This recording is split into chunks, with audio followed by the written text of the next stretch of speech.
welcome to the virtual stage Nadia Theodore, head of the Permanent Mission of Canada in Geneva, ambassador and permanent representative to the WTO, which is going to be our main topic. Also UNCTAD, ITC, WIPO. Nadia, thanks very much for joining us. We got underway just a little late because, as always happens when you jump from video conferencing platform to video conferencing platform, there will always be something in the video or audio that doesn't work first try, but we're all together now, and thanks very much for joining us. I'm going to just say a couple of words by way of introduction, but not too many, because of course we are anxious to get the ambassador on the virtual stage. But it might be helpful for me to remark, and I know there are some people on this call who attended in-person events at the C.D. Howe Institute this week. We had former Prime Minister Stephen Harper on Monday, and yesterday we had Steve Verheul, our longtime negotiator of international trade negotiator, and not surprisingly, questions related to international trade, particularly in the context of a more protectionist United States and potentially about to get a whole lot more protectionist depending on the outcome of the election. And there were questions about the multilateral forums. And so we're very well set up to talk about the multilateral forums, and I don't want to front run Nadia Theodore too much, but just because the C.D. Howe Institute does a lot of work in international trade, and in a sense the roots of the organization are in international trade, I will remark how vital Canada's contribution was to the original GATT. And we think of ourselves, and I hope there's a lot of truth to it still, as being important leaders when it comes to multilateral efforts. And we certainly have very high stakes in the outcomes. So, Ambassador, people have your biographical details in front of them, and it's always agonizing to have somebody read a bio when the details are in front of everyone. Let me say Curtin University is a great place to do it. I did my MA International Affairs at the Norman Patterson School. A great place to be. You started your career at the Canada Revenue Agency, and that's tempting to branch off to a whole lot of different topics.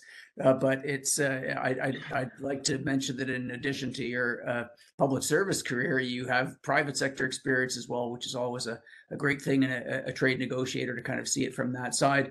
And we're just delighted that you're with us now. So let me turn the virtual floor over to you for some prepared remarks. I'll disappear from the screen, and then when you're done your prepared remarks, we'll go to the Q&A. So again, thank you very much for being with us. You'd get a round of applause if only you could hear it from the group, but I hope that'll do. Thank you very much. It does very, very nicely. And listen, thank you very much for having me. Thank you for not reading my bio. I appreciate you, and it really is a pleasure to be here. I'm happy to hear that I follow the illustrious Steve Verheul, for whom I worked for many years, and who continues to be a great mentor to me and a great source of food for thought in all things trade policy and global economic governance. So I'm happy to be here. It's one of my favorite things to talk about, which is, multilateralism, trade, global economic governance. And frankly, more interestingly, and you previewed it in the introduction, how all of those things are connected, frankly, and where Canada fits into the bigger picture. Before I start, I do want to acknowledge that today is Moosehide Campaign Day, and it's a campaign that began over 10 years ago with Indigenous men and boys who wore a moosehide pin to represent ending violence against Indigenous women and children. And the movement has now handed out an estimated 4 million pins, and I'm wearing one today, as you can see, in support and solidarity. And I wanted to say that before I launched in. So as was said, I was appointed to my role here in Geneva, which is to serve as the ambassador and permanent representative of Canada to the World Trade Organization and all the economic focused UN organizations. It's my second time in Geneva. I was posted here before, many years ago. And in many years, and as I kind of come up to the end of my 2-year mark, my second year here, I can say that in a lot of ways, much is the same.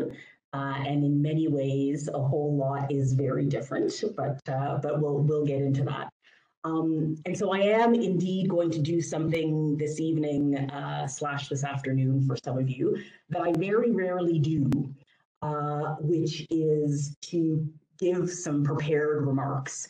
I rarely kind of give old school speech style things anymore, because one, as my almost full-blown teenager reminds me almost daily, nobody ever wants to hear me drone on. And two, I am also quite selfishly hoping to hear from all of you, to take your questions for sure, but also hopefully to have a little bit of a conversation as much as we can on a virtual format, to hear your perspectives, to hear your thoughts, your suggestions for the multilateral trading system in particular. And so unlike kind of most Q&A sessions that you have when you go to these things where you're asked to get to your point and your question quickly, I hope that we actually have a little bit of time to have some drawn out points of view from all of you. So hopefully I'll leave time for that. So I'm not sure actually who chose the title for this event, which is the WTO at 30, Headwinds and Headway in Promoting Trade, whether it was my office or the C.D. Howe Institute. But I really like it because I'm going to touch briefly on what 30 years as a timeline looks like at the WTO, so the whole historical piece, so to speak. And then I'm going to spend some time talking about the headwinds and the headways in the work of promoting and championing trade before concluding with what I think the future holds, what I think it needs, and where Canada is having and can continue to have impact. So I'm going to start on April 15th, 1994 in Marrakesh, Morocco, where 123 countries signed the Marrakesh Agreement, which was the final and important step to establishing the WTO on January 1st, 1995.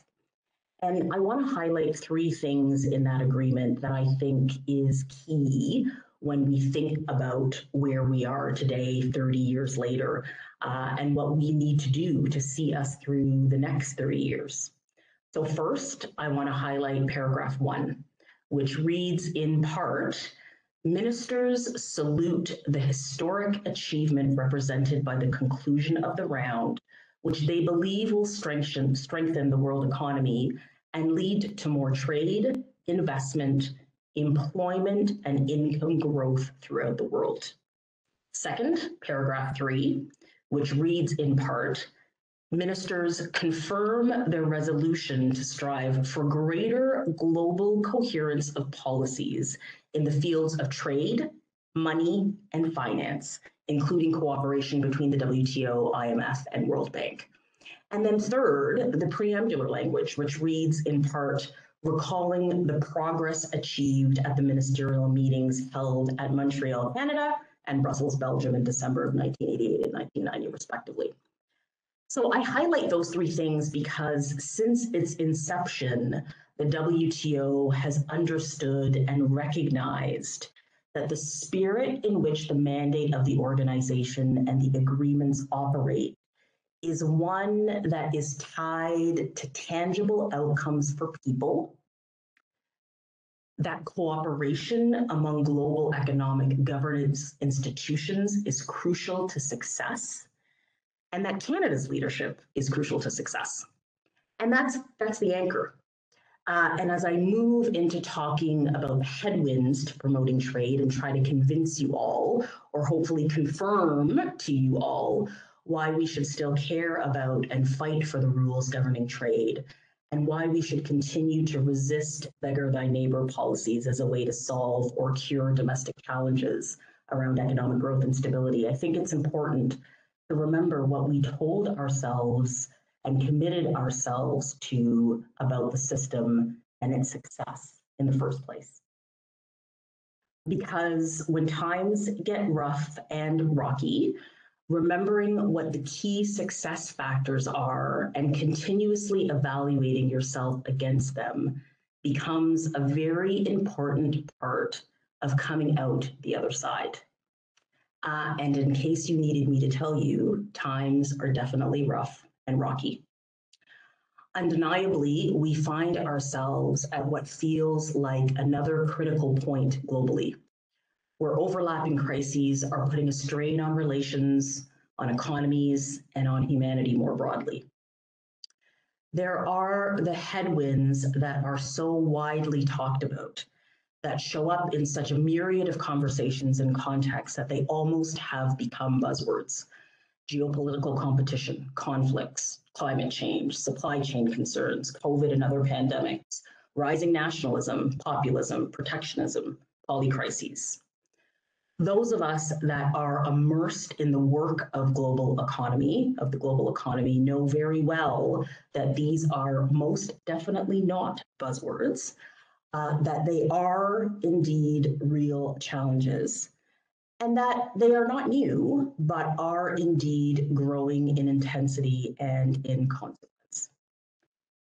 Growing political tensions and conflicts are creating new threats to shipping in the Red Sea, for example, leading to trade distortions, driving price spikes and volatility in key food and energy markets. We see the effects of climate change on key sectors where its impact cannot be ignored.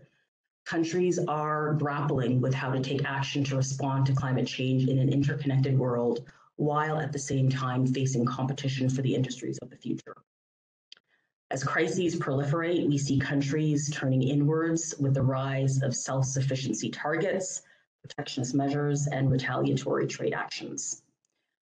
Disruptive unilateral actions are ever present among WTO members, with some members continuing to pursue what is undoubtedly a tunnel vision approach, focusing on strictly national interests and not at all on the big picture of collaboration in the interest of stability, in the interest of transparency and opportunities for all trading nations.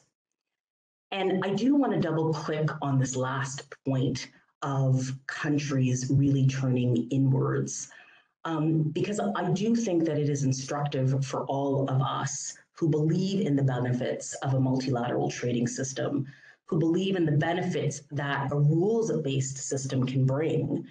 And for those that understand that for many countries and many members of the WTO, including Canada, going it alone is simply not a realistic option for success. I think it's instructive for us to talk about, at least a little bit, about the why there are many who are increasingly turning away from the rules, and doing so quite unapologetically, which is perhaps the most alarming point. There are some who are eager to frame this as a North versus South or a developing versus developed issue. My opinion, based on my experience and knowledge of the facts on the ground, it is not. What it is, or at least part of what it is a response to a set of headwinds that we as trade policy people, as global economic policy people, are sometimes less comfortable talking about beyond the buzzwords. I am not an expert in rising populism and nationalism in either of their broader frames, although some days I think my job would be easier if I was. But fundamentally, what I think the point is for the purpose of what I am trying to champion and improve, which is the multilateral trading system and global economic governance, is the fact that around the world, in both developing and developed countries, people, businesses, countries, they are more demanding and less generous. They are demanding not just to be told something, to be told trade is good, to be told that it will grow your economy, to be told that it will help you lift you out of poverty. They are demanding to see it, to feel it, to live it. And they are being way less generous with folks, with policymakers, when they can't often and immediately connect the dots between what they are told and what they are feeling on the ground in their day-to-day lives. The context of trade policy is therefore changing and evolving, moving away from a black and white focus on tariffs and liberalization of measures to an increasing intersection of elements such as national security, labor, environment, and digitization. And we can argue really until the cows come home about whether this is justified or not, whether people get it or they don't get it. But for my work, that part of it almost doesn't matter. To again channel the words of my almost teenager, it is what it is. And it is putting pressure on policymakers to demonstrate more immediate value in tangible ways and in ways that connect to the people that they are supposed to be making the policies for. And if they can't do that, it is putting pressure on them to at least not to have to be bound in forever and ever to policies and rules that they can't demonstrate to their people, to their businesses, that are actually working for them. In my world, we call it policy space and flexibilities from the rules. And it's always existed, but it is real and ever more present, a context within which we are operating at the WTO. It is the context within which we entered the 13th Ministerial Conference at the end of February and beginning of March, hosted in Abu Dhabi. And these ministerial conferences happen every 2 years, and success has become default defined by whether or not the entire membership concludes a new agreement of rules on any given subject. And I will be blunt here to say that negotiating major packages of new trade rules and outcomes every 2 years at ministerial meetings is hard and frankly unrealistic when you operate in a multilateral context, and even more so when faced with the challenges I mentioned just earlier that are frankly leading people to unwind and backtrack on rules that already exist, never mind creating new ones. So understanding that context, Canada, along with some other members, sought to be measured and reasonable at MC13 to, 1, protect already hard-fought achievements, and to 2, make the case for WTO members to create space for conversations about some of the most pressing issues that are challenging assumptions around multilateral trade and rulemaking.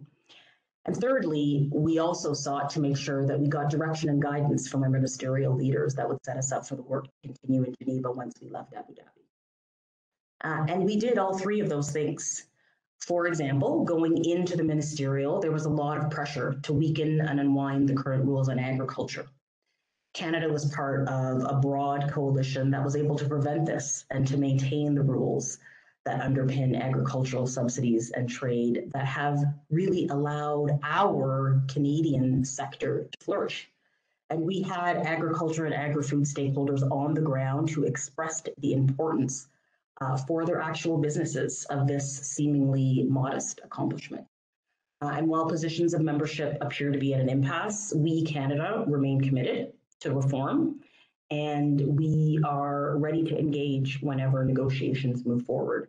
And we have actually played a very heavy leadership role in making sure that discussions are informed by sound data, which require a significant amount of technical work. That is perhaps not splashy work, but is important and fundamental work that will be key to any progress. Ministers also reiterated the fundamentally important goal of returning to a fully functioning dispute settlement system this year, and further endorse the importance of the work that has been done so far in advancing us towards that goal. On the fisheries negotiations, which is all about how to discipline subsidies that are provided to our fisheries sectors so that they don't contribute to or support overfishing and overcapacity. And it's something that builds on an agreement that we've already concluded just 2 years ago. We were able on the ground in Abu Dhabi to advance negotiations and did so to such a degree that the large majority of the membership actually thought that conclusion was in reach, which again, to be blunt, was not really the popular sentiment when we left Geneva to go into an MC13. The moratorium on applying customs duties on electronic transmissions, the only multilaterally agreed practice on digital trade that has been in place for 25 years, was renewed for another 2 years. This was an outcome that was hard fought and broadly applauded by many stakeholders around the world. And it's something that has really provided predictability and transparency to actual companies who do actual business digitally. So that's good. We also welcomed the accessions of 2 new members, Timor-Leste and Comoros, which is an important milestone for the organization, and really an indication that small economies continue to believe in the ability of trade anchored in shared multilateral rules to be a driver for growth and prosperity. So this is all headway, and it is the exact right word, headway, the definition of which is forward movement, in particular when this is slow and difficult. And we will continue to make headway in all of these areas and in others. While constant questions continue to swirl around the relevance of multilateralism in the WTO itself, we have already been confronting challenges, identifying opportunities, and advancing initiatives, which is reflected in several collaborative efforts over the last number of years. And I'm going to give you a couple of examples before I wrap up. The WTO has launched the fisheries funding mechanism to provide technical assistance to members to bring their subsidies regime into conformity with the new rules under this agreement on fisheries subsidies that we concluded 2 years ago. Canada provided 1.4 million Canadian dollars in support of the fund. Many members, as many of you might have heard, have at the WTO developed new and important trade rules which are being done amongst those who are willing through plurilateral processes. And yes, we face opposition to plurilateral initiatives from a very small number of members, but this has not and should not prevent us from advancing important initiatives of interest.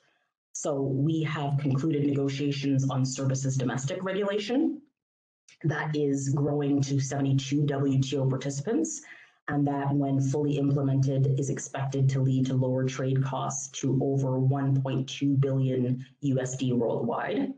Even more recently concluded is the Investments Facilitation for Development Agreement, which is about improving international business climates to make it easier for investors in all sectors to conduct business, in particular in developing and least developed countries. And it's really meant to help those countries in global investment flows. And for me, it is a great example of how compliance with global trade rules can really provide real economic benefits. And notably, 125 plus members of the 165 WTO members are part of this plurilateral.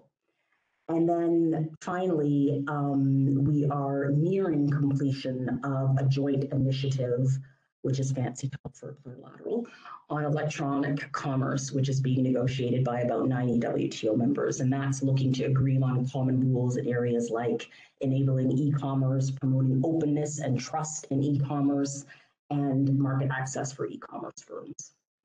And so, as I mentioned earlier, new trade rules that matter is very hard, but it is worth the effort. And as demonstrated by the examples that I gave, there is no shortage of interest for rules that can help Canada and that can help members with very diverse situations.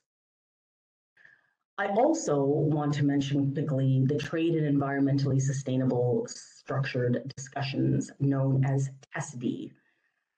Which is an interesting space to watch. And I want to mention it particularly in the face of the global climate crisis, which we know every country on the planet is facing, and also because it is an example of leadership. It is co-led by Canada.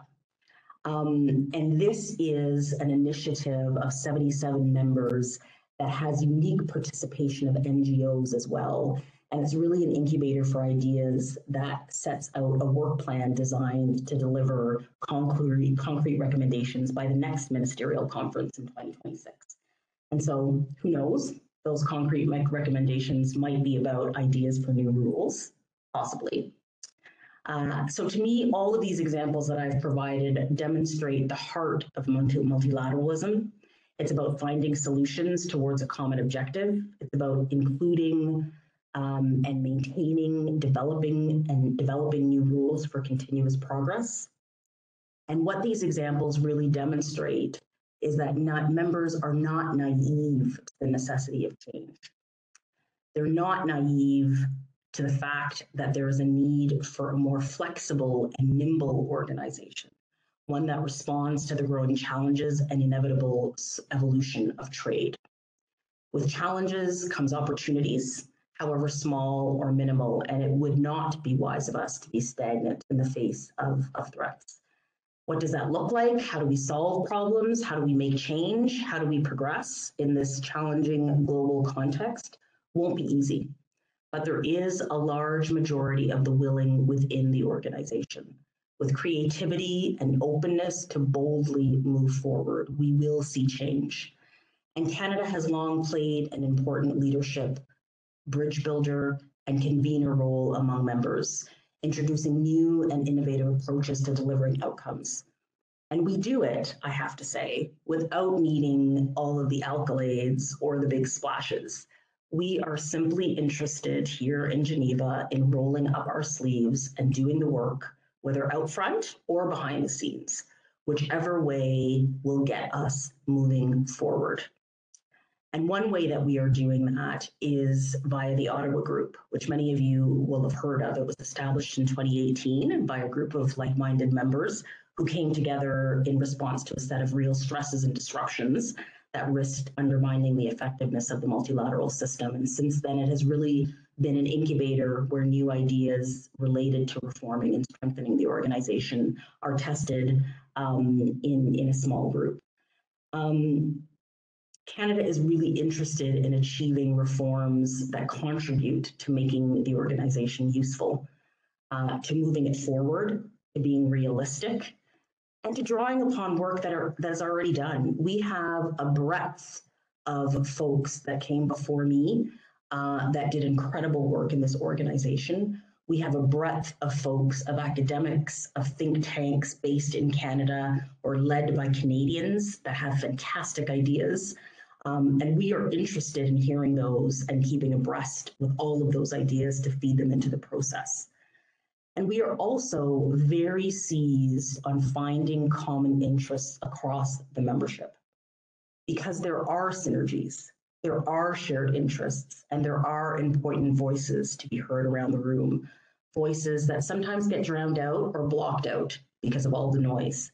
And we really do have to find space and platform for those who are sometimes systemically not heard, but are systemically very significant members, so that they do feel heard and are encouraged to bring their ideas forward. That is the way that we are going to find a path forward. Ultimately, our priority for Canada is in this institution. It's in supporting and preserving and expanding rules-based trade, to work with the conditions and context within which we find ourselves, not those that we wish that we were in, and to continue to play a bridge building role towards finding creative solutions despite the conditions or the headlines. Multilateralism and the institutions that have helped deliver prosperity for Canada, and for which I still firmly believe in, must be safeguarded and improved. That is a priority for Canada, and it is a priority for me. Thank you. Thank you very much, Ambassador. You took us through the territory very well, some important large contexts, and then a number of particular topics that I imagine will have sparked interest among the group. So we're going to go to the Q&A now. I do have questions of my own, as every good MC ought to have, but I'm anticipating that, given the expertise among the attendees, that's probably not going to be necessary. Also, just the shared commitment. I know there are skeptics, but the interest that Canada has in the rule-based system, I think there's a pretty substantial consensus around that, and it's much more a question of pursuing that in this much more difficult environment, and with the WTO having become so much bigger, and some of the topics that it's addressing now being, intrinsically more difficult than what they were in the past. So how does the Q&A work? You probably don't see it on your screen the way WebEx is set up, but there ought to be the triple dot menu at the bottom right. If you click on that, the Q&A screen should come up, and I will be monitoring that. If you chat something, I may or may not see it. Multitasking can degrade intelligence if you we're trying to keep track of both panels at once, then that is a bit more difficult. Anyway, so please put your questions into the Q&A. And for those in the group who are not trade experts, please don't be shy about asking for any explanations of things that you heard that might not have been clear, notwithstanding the clarity of the exposition. But international trade has its esoteric aspects. If you would like to ask simply for clarifications, definitions, and so on, please do not hesitate. I'll be happy to take questions along those lines as well. Maybe Ambassador, maybe I can just start with leading off with the dispute settlement point, because that is one that causes us a fair amount of anxiety, not at all being clear. Our fate's really not in our own hands, it seems, on that. Are there ways around the impasse there, or if you could just maybe even a little bit of background for people who don't follow this obsessively, and then give us your thoughts about what we can do and what we can't do. Yes, there are people who don't follow this obsessively. I can't even imagine. But yes, I'm happy to provide a little bit of context, quick context, and then maybe answer your question relatively directly. So when we talk about the dispute settlement system and when we talk about the impasse, I think it's really clear to be really important to be clear that at the WTO, part of the way that we resolve disputes is through what is called the dispute settlement process. So it is a process that involves panelists and the ability for members to bring cases, and then panelists provide a judgment on a case that is brought. And then most importantly, there is the ability, if you do not agree with the decision that was made by the panelists, there is an ability for you to appeal, quote unquote, that decision to a second tier of the system. And for a very long time, I think it's also very important to say that while we have been in an impasse for a few years, it has been decades, frankly, that a few members, but in particular, or at least a decade, maybe I should say decades, but a few members, but in particular, the United States has had issues with, in particular, this second tier and the way that it works. So this appeal process and the way that it works. And their issues are wide-ranging and many, and probably for folks who are not as rehearsed in these things, is neither here nor there. And for those of us who know it well, I don't need to repeat it. But the point is that what they have done over the past several years is that they have blocked the appointment of the panelists, the people who decide this second tier. And so what happens, as you can imagine, if you play it out logically, is that you can bring a dispute. So you will often hear in the media, the dispute settlement system doesn't work. We no longer have a dispute settlement in the WTO. I did my first degree in law, and so I'm a little bit of a stickler for being accurate with the rules and with things.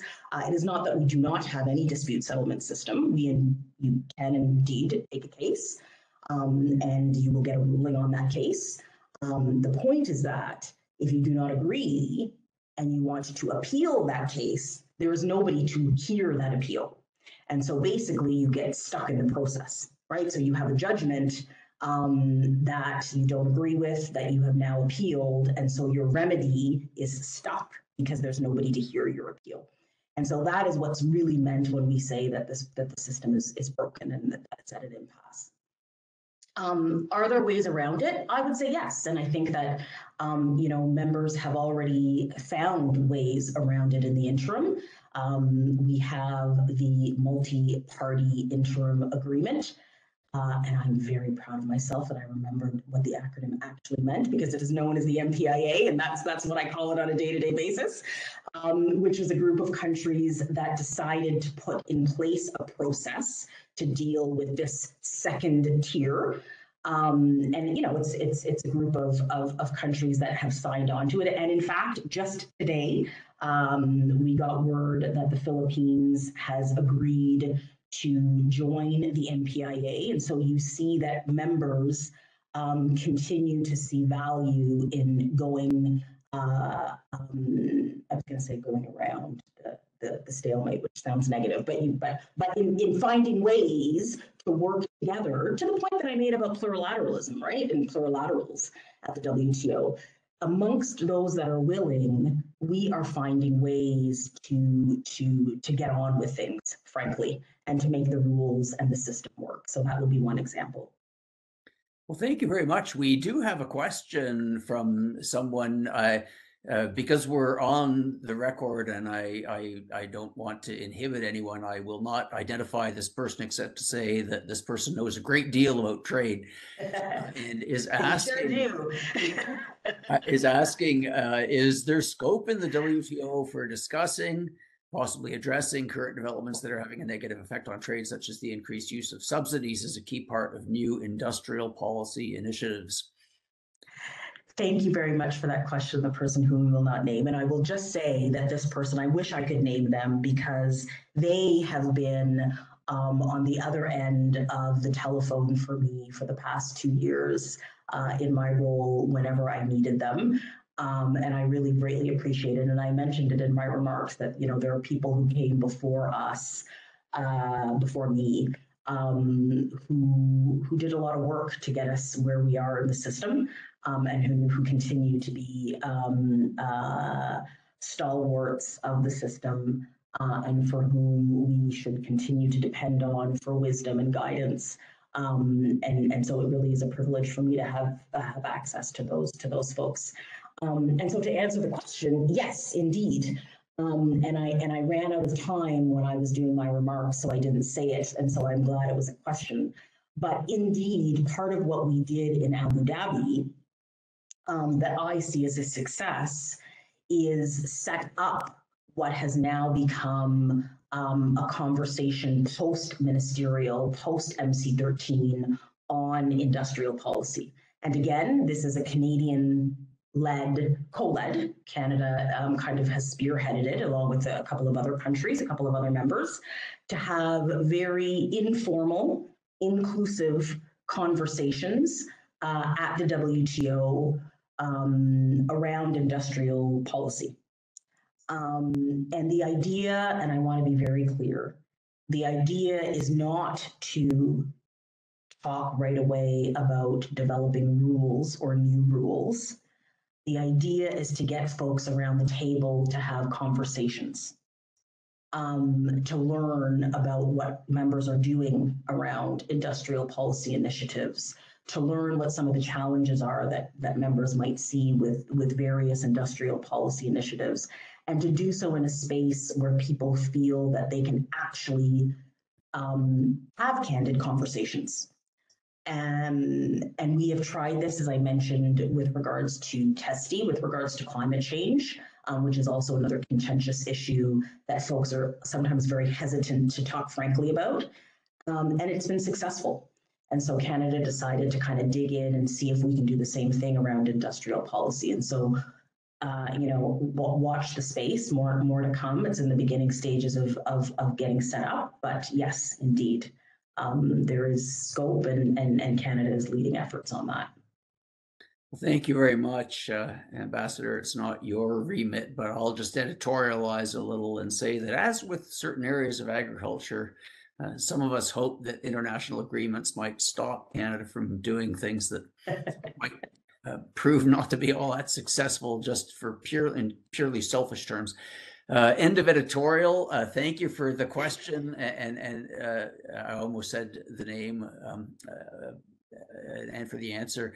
Now we have a question about the U.S. and China, and again, very helpful to have this question because it's on everybody's mind. So a core strain on the multilateral trading system over the past 2 decades has been the growing divergence between the US and China. How does that look from Geneva? Is there space for countries like Canada and other middle powers to encourage specific areas of cooperation between these two trading superpowers? If we can think of something, great. No, well, you know what? This is actually an excellent question. And I will start by saying, well, listen, I'm going to say that I am not going to give any specific areas of cooperation because I am neither the US nor China, and so I won't purport to speak for them with regards to areas of specific cooperation that they feel that they can talk openly about that's happening at the WTO. I won't do that. But what I will say is that it is happening. And what I will say is that part of what I believe to be a superpower, so to speak, of the multilateral trading system, and sometimes overlooked in terms of the power of the WTO and the work that we do in Geneva, is that oftentimes the work that we do in Geneva is indeed the throughway to having conversations and to cooperating with countries and members that outside of Geneva and outside of the building, we have very difficult relationships with otherwise. Or that we have, limited bilateral relationships with otherwise. And I really, it's hard to communicate that all the time to people in the regular world. But I think that it is really and truly going to be one of the most important pieces of why presence at the WTO and constant and consistent engagement at the WTO on issues like industrial policy, for example, like climate, for example, will become ever more important because it is the space where Canada and other middle powers really do play that bridge builder, convener role of bringing countries together, like the United States and China, as an example. But there are other examples to talk about specific issues, and it's happening. So yes, there is, and I won't give specific areas, but again, I will say that in areas that all of us can imagine that are quite difficult, that we hear about that are quite difficult, Geneva and the WTO and the work that some of the middle powers do to bring other countries together to have conversations is invaluable. Well, thank you for that. We have permission from John Weeks to mention his name. Oh, yay. So, yes, John, thank you very much. No, thanks for the question, and thanks for making yourself available for the explicit shout out. I do want to ask, and this might, if I phrase this poorly, it'll sound more like I'm challenging what you just said. I don't mean it that way. Challenge me. Anybody should challenge me, by the way. I'm very happy to be challenged.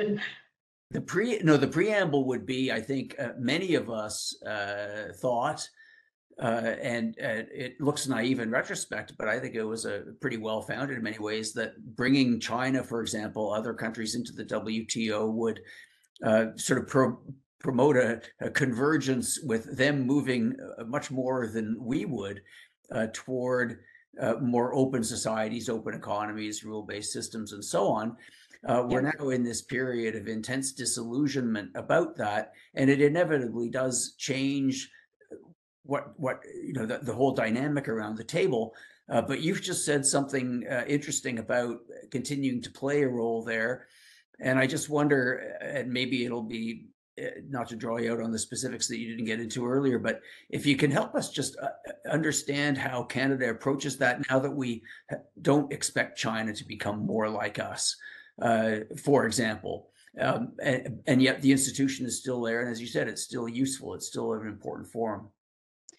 Yeah, so, I'll start by saying something that might be an unpopular opinion amongst some, but I think, well, for example, I know that John Weeks will agree with me because we've had this conversation before, so I feel okay saying it.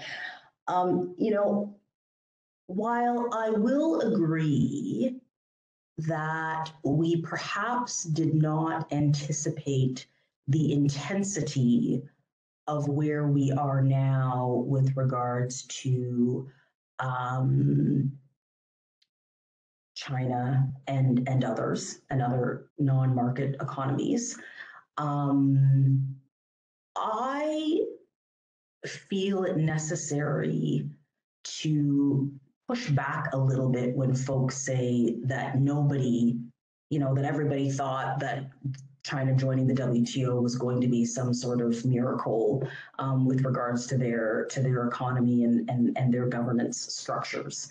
And I say that knowing, what folks who were actually negotiating at the time really truly believed and what they expected, and also knowing that what we did, what we continue to do poorly with regards to trade agreements, and we did it with China's accession into the WTO, is that we communicated to the outside world very poorly. So what many heard, what many people did hear is China's acceding to the WTO and it's all going to be great. This is going to be the way that they are going to reform.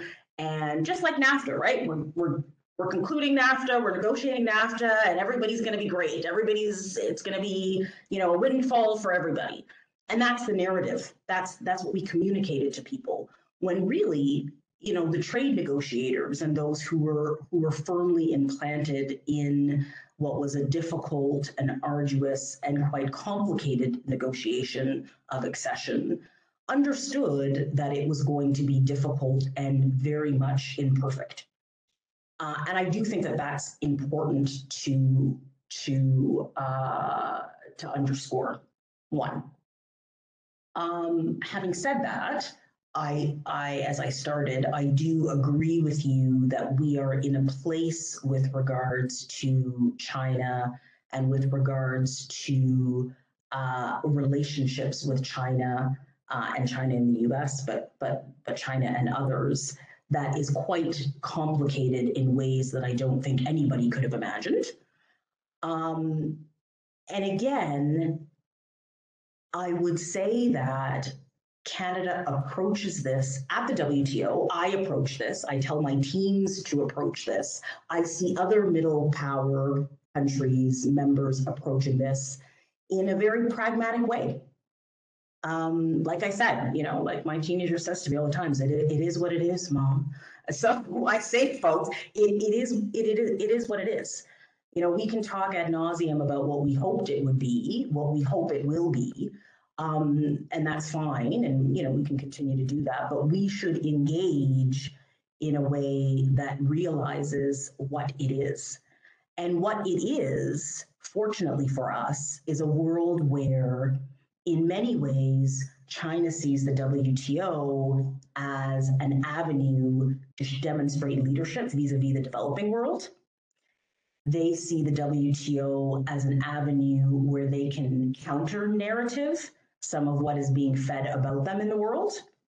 And whether that's true or not, to me, it is an opportunity for us to find those pieces of initiatives, those places where we can engage with them on issues to advance things that we care about in the context of the organization, in the context of issues. So, for example, when we talk about issues like responsible consensus, for example, which is, a whole conversation that's going on around how we come to decisions at the WTO and who should be able to block and how we block and et cetera, et cetera. A long-standing conversation. And I just use it as an example because China is being quite practical and helpful in moderating conversations with developing countries around why they should be thinking very carefully and very constructively and very intentionally around when they block initiatives and why they block initiatives and who they decide to team up with on certain issues like agriculture, like fish, like e-commerce. China is a bridge for us vis-a-vis certain developing countries, and we work with them on that. And it helps us to work with them on that because they have avenues into conversations with members that we don't. And so we take a very practical approach, understanding that we need them to be part of many of the conversations. Industrial policy is another one. They, of course, like everybody, more than most, have enormous sensitivity in having the conversations, but they have been amongst the more constructive members in trying to figure out, okay, how can we frame these conversations? How can we work with you, Canada, in Geneva to frame conversations around industrial policy in a way that works for them to be able to participate in the conversation, but also in a way that works for Canada and the members that really want to have real conversations. And that's invaluable. So, and that's only possible because we're taking a very pragmatic approach. I see a question that was hidden at the top from somebody at 7:05. I don't know if you see it. The one that I see is from another very accomplished person in the field of economics and international relations. We can use his name to too. mention that it's Jonathan Freed. Jonathan, thank you very much for this. Thanking you for your insights, and then asking for some comments on plurilaterals, whether within or in competition with universal frameworks. He offers the example of free trade agreements, often seen as catalysts for WTO progress, but potentially also fragmenting. And then he mentions the particular areas of digital and e-commerce that it poses challenge now. And you touched on that in your remarks. Please go ahead. Yeah. Well, first of all, thank you very much, Ambassador Freed. It's lovely to see your name on the screen. Another person who is always at the end of the phone line for me. And so again, really just want to say thank you. I mean, listen, you're right about plurilaterals and, the kind of two sides of a coin that engaging in these initiatives poses. What I will say to those who see FTAs or even plurilaterals as fragmenting is to remind those people that almost every free trade agreement that any country has engaged in are based on WTO rules. The foundation of any FTA that Canada has signed and any other country has signed are fundamentally based on WTO rules. And really, as Ambassador Freed rightly said, really takes those fundamentals, that framework, that foundation, and builds on it to demonstrate the newness of where we are today versus where we were when the WTO rules were created. And so, obviously it's not going to come as a surprise to you. I don't see them as fragmented or fragmenting as a fragmenting force. I actually do see them as force multipliers for the multilateral system. I see them as building blocks. Again, and folks can disagree, and that's fine. I do think that if we are going to progress, that we cannot do the same things over and over again and expect different results. But what we can do is figure out ways that don't undermine the system, that keeps what we have intact, but that builds on it with people who are ready and willing. We should also remember that plurilaterals are always open to any member. And e-commerce and digital, as Ambassador Freed said, is an example where if we wait for everybody to be ready, we are already behind.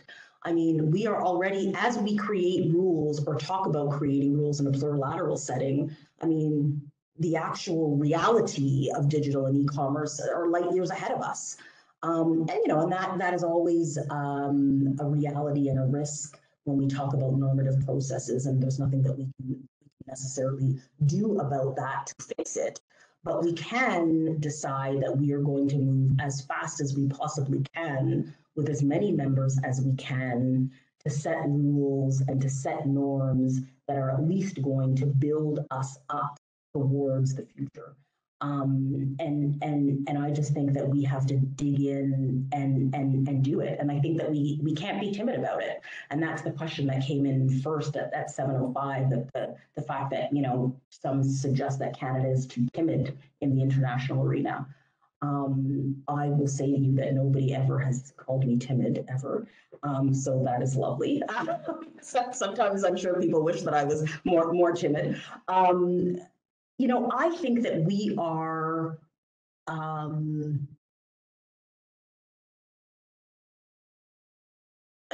I think that Canada understands the balance that needs to be struck with who we are, where we are in the global economy, where we are in the global multilateral system, and what our strengths are.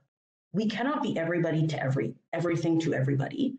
We cannot play in all arenas. We cannot push without the ability to back up those pushes with real might to implement threats, so to speak. And so we have to calibrate. We have to calibrate what we say, how we say it, what we choose to dig in on, and where we choose to dig in. And I don't think that that's timid. I think that that's smart and realistic, frankly.